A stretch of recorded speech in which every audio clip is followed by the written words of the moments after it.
আল্লাহ রাব্বুল আলামিন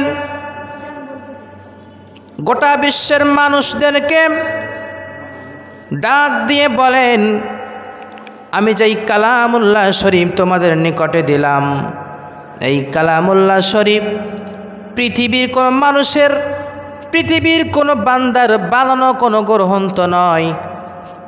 আবু জেহেল, উতবা, সাইবা তৎকালীন সময় যারা নাস্তিক ছিল, ধর্মকে মানত না, বাপদাদা ধর্ম নিয়ে সমাজের মধ্যে তারা চালাইত, এই বেধর্মীর গোষ্ঠীরা তারা বলেছিল, এতিম আব্দুল্লাহর বেটা মুহাম্মদ, তুমি যেই কথাগুলো বলো এগুলো তো একটি কাব্য, এগুলো তো একটি মানুষের বানানো কোনো কথা।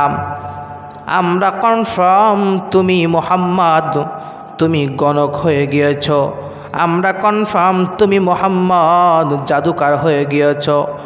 আমার নবীজিকে মাজনুন বলে আমার নবীজিকে আখ্যায়িত করা হয়েছিল।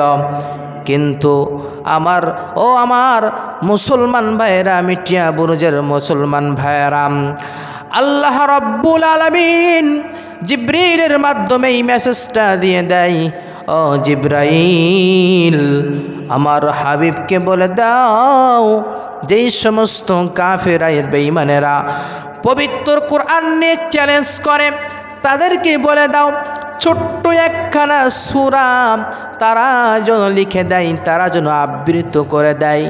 আল্লাহর কোরআন সাক্ষী, আল্লাহর কোরআনুল কারীমের মধ্যে 114টি সূরা আল্লাহ নাজিল করেছেন আসমানি গ্রন্থ।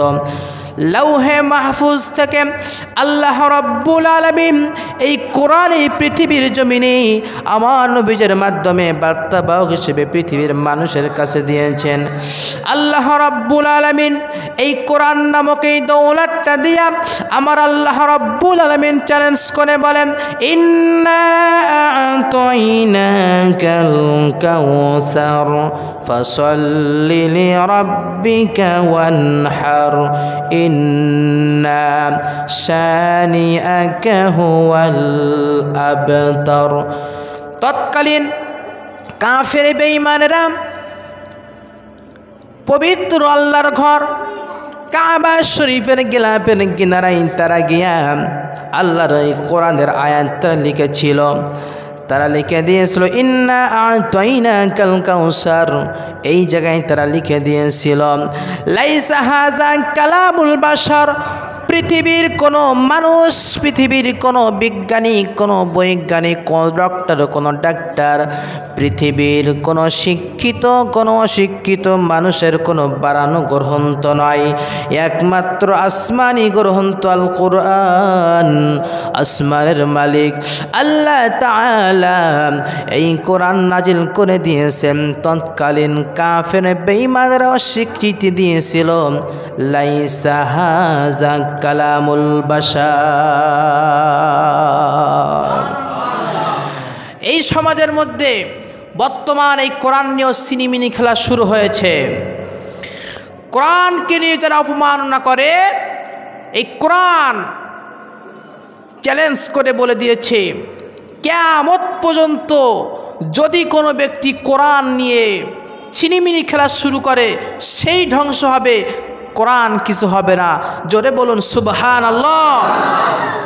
এখন যদি আমি কোরআন ভুল পড়ি, আমি কোরআনের ভুল ব্যাখ্যা করি, আমি একজন ভুল করব, ভুল ব্যাখ্যা করব, ইভেন আমি যদি চিন্তা করি আমার ক্ষমতা, টাকা পয়সা সব আছে, গোটা মিডিয়া বুরুজের সকল লাইব্রেরিতে আমি আগুন দিয়ে সারকার করে দিব, এই চিন্তা নিয়ে যদি আমি চলি, আমি যদি ক্ষমতার বলে বলি গোটা দেশের কোরআনগুলো আমি জ্বালিয়ে দিব।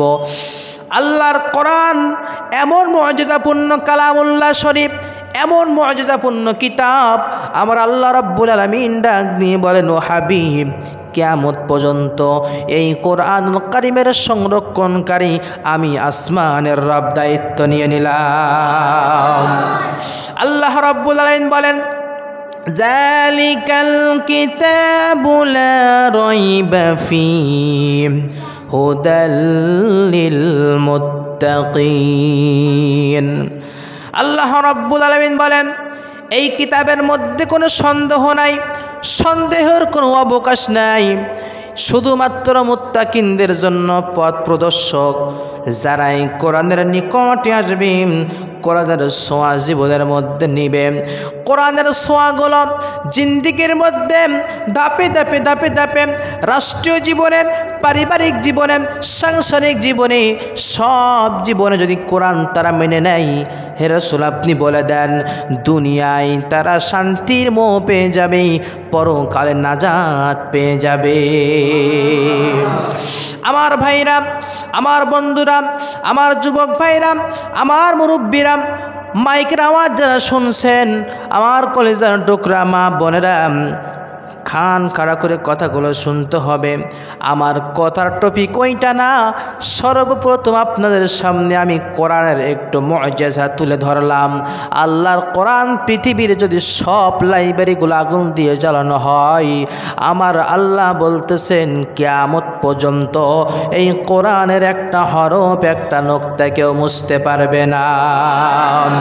এই কালামে জিন্দা কুরআনে হাকিম হিকমতে উলায়া জালাস্তু কদিম জামিউন ইলমে ফিল কুরআনে হাকিম তাকাসারাত আনহু ওয়া ফাহামুর রিজালি বখা কুরআন কালামুল্লাহ বশনুম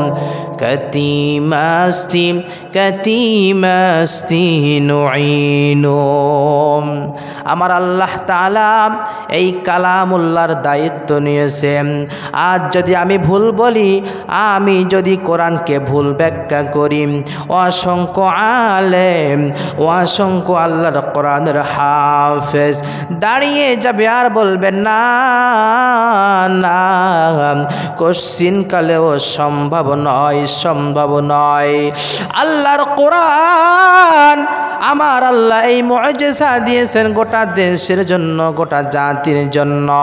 আমার আল্লাহ পাক রব্বুল আলামিন বলে দেন, ও হাবিব আপনি জানেন নাই, জানেন নাই, আপনার গুনাহগার উম্মত যদি এই কোরআন যদি সিনার মধ্যে নেয়, কোরআন যদি হৃদয়ের মধ্যে মালার মতন গেঁথে নেয় গো নবী, আপনার উম্মতদেরকে জান্নাতের মেহমান বানানো হবে।